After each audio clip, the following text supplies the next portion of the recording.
Saartjie Baartman, of course, I'm sure is a well-known icon to every one of you. In researching the story for the libretto, I came across quite a few facts which I certainly didn't know and which placed her in a totally different perspective for me. She has been celebrated, I suppose, as the ultimate African victim. And while there certainly is a component of that to her story, she was also, at the time when she was in Europe between 1810 and 1815, by far the most famous South African who had ever lived. Literally hundreds of poems and ballads were written about her. And she was, in fact, far more in control of her own destiny than we are commonly led to believe. She had already done little exhibitions when she was living in Cape Town to British sailors, and she found that they were fascinated by her physical attributes and that she could make money out of that. She wasn't the innocent girl from the bush that we are led to believe. She'd lived in Cape Town for 15 years before she went overseas, and she was well into her 30s when she did go. Not only that, she negotiated an extremely lucrative contract for herself, in which she would take home 50% of all the profits of the show. Now, I haven't heard of a showgirl before or since who managed to do that. So I think, victim that she might have been, she was also an extremely sassy individual and knew what she was about.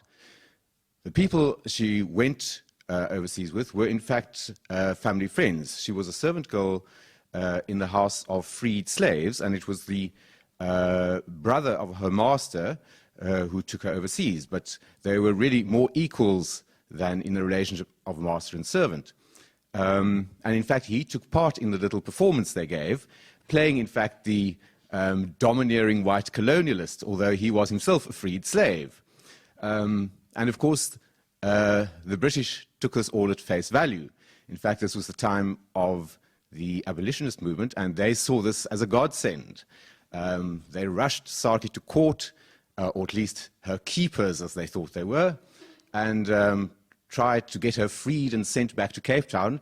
And she said, "Thank you very much, but I'm perfectly happy here. Why should I go back to Cape Town and be a servant girl when I'm living in Piccadilly and go for rides in the park on a Sunday?" And I think she was probably right. Of course, things did deteriorate eventually. She ended up in Paris in, I think, less scrupulous hands, a director called Rowe, who, it seemed, exploited her. She became overly fond of alcohol and, in fact, died at a fairly young age. As a result, they suspect of complications resulting from alcoholism. So there is definitely a tragic side to his tale as well. But the scene that I set is really just the death of Saartjie, which was, according to legend, supposed to have occurred on New Year's Eve. In actual fact, as later research has shown, it occurred a few days later. But of course, the temptation to situate her death on New Year's Eve was irresistible, as I conceived the work as a kind of monodram, in other words, with just one singer on stage, but with her interacting with an offstage chorus representing the revelers in Paris on New Year's Eve and her reaction to their revels.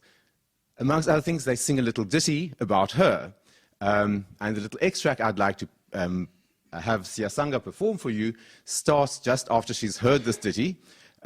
She's just come home from her last performance. She is not only tired, she's feverish, she's exhausted, and she's also, quite frankly, rather drunk. So her reactions are rather over the top, and she's also feeling very sorry for herself. She feels that she has been reduced, in fact, to that which she represented on stage. Herself a fairly sophisticated person, she, of course, on stage played literally the African savage of European imagination.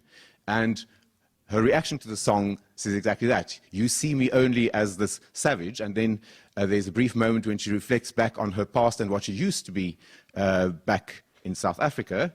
And ultimately, she recalls one of her relationships in Cape Town with a Bavarian drummer boy called Daniel, and the songs they used to sing. And at this point, I quote a fairly well-known Afrikaans folk song. Well, one of the things that Saartjie also did during her performance was to perform in what was then, of course, known as Kitchen Dutch. And I ask Siasanga to join me.